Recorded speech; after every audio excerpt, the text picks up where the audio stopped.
Are you looking to convert PSD image to JPG format? We've got you covered. We'll show you 2 easy methods to convert PSD image to JPG. Let's see the manual method to save PSD to JPG.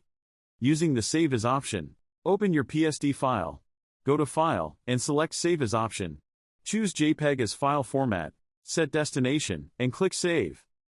Now let's check the Pro method to export PSD to JPG. That's where the BitRecover PSD converter wizard comes in. Just visit the official BitRecover website and download our PSD to JPG converter.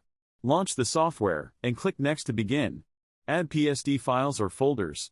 Select the files you want to convert. Choose JPG as saving format. Set the destination path. And lastly, click Convert. Let's have a look at the comparison between the manual and professional methods. And that's all for this video. Visit the given product link today to download the product. For any queries, email us at support@bitrecover.com.